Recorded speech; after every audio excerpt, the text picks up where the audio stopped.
first time in 60 years combining surveillance that the First Museum I have that the witness to the complaint is not an individual, it's listed as social media. So, as observed on social media, XYZ took place. I've never seen that happen before. Of course, the DA's office has some time to correct that, but you put his name in there.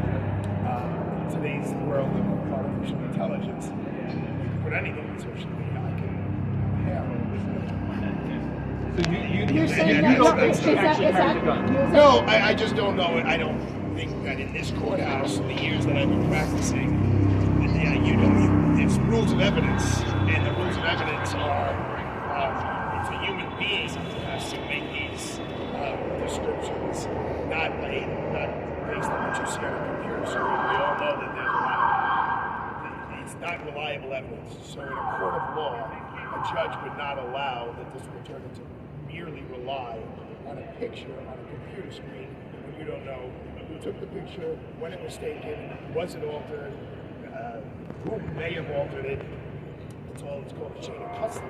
So you see, okay, here's a photograph. Who took the photograph? That's the very first picture.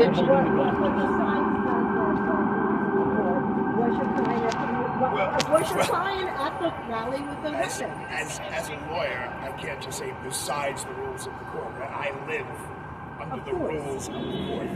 So, she has a concealed carry permit.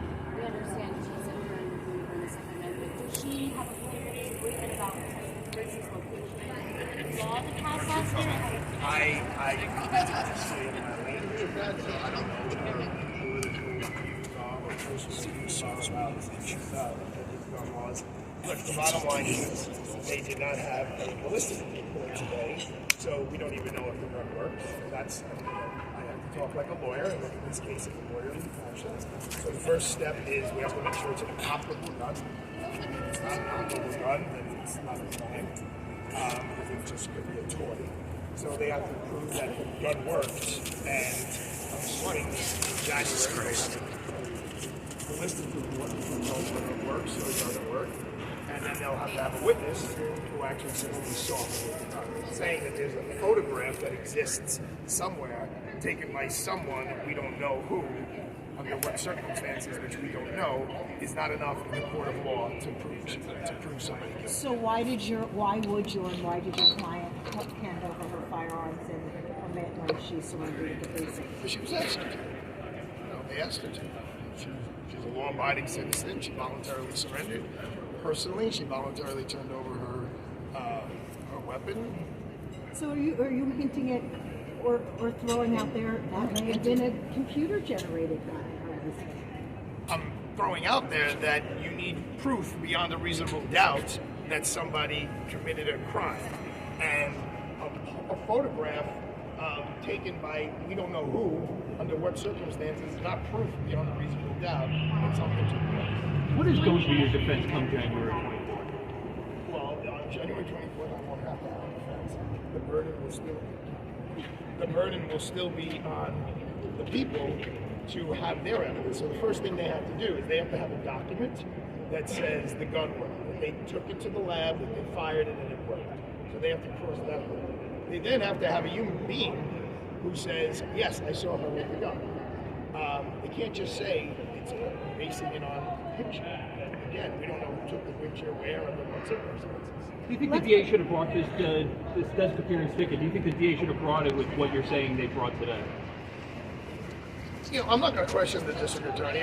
Anybody who knows alumni of this office, I believe that Eric Gonzalez, the district attorney in Brooklyn, is amongst the finest district attorneys in the city's ever seen. So I'm not going to question how they did anything. But from a lawyer's point of view, the things I can question is, number one, does the gun work? And number two, who saw her with the gun?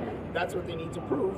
And we'll see what evidence turns up between now and January 24th. But as of today, there is no evidence that the gun works, and there is no evidence that someone actually saw her with the gun.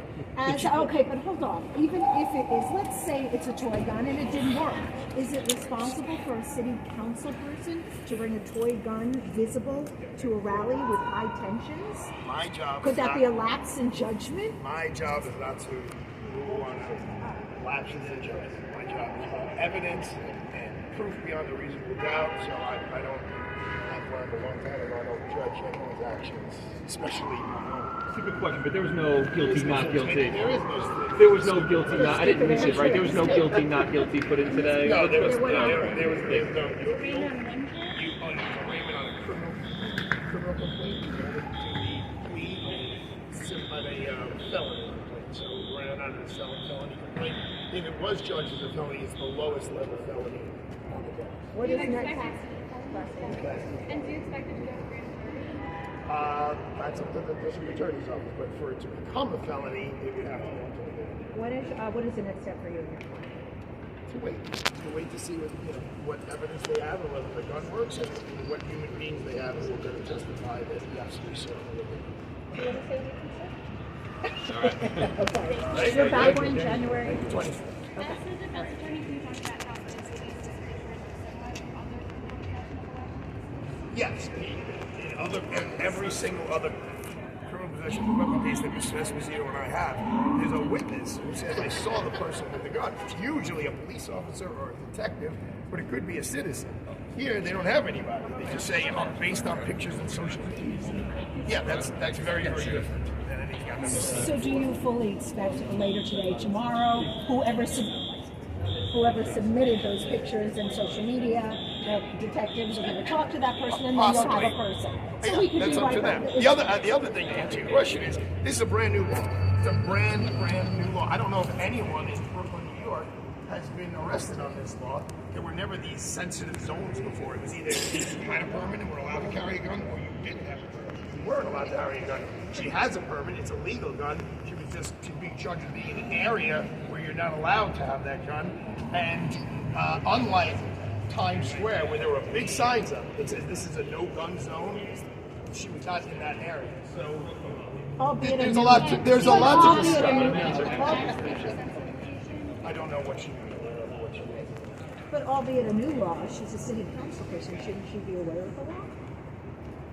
There's hundreds of laws on the books that I'm not aware of, and this is what I do for a living. So I'm not going to tell you what she should know and what she shouldn't. All right, I'm getting yelled at by the she's the first person that I know of and that I believe in Kings County, based on our research, has been charged. Thank you. Have a great afternoon. Have a great day. Take care.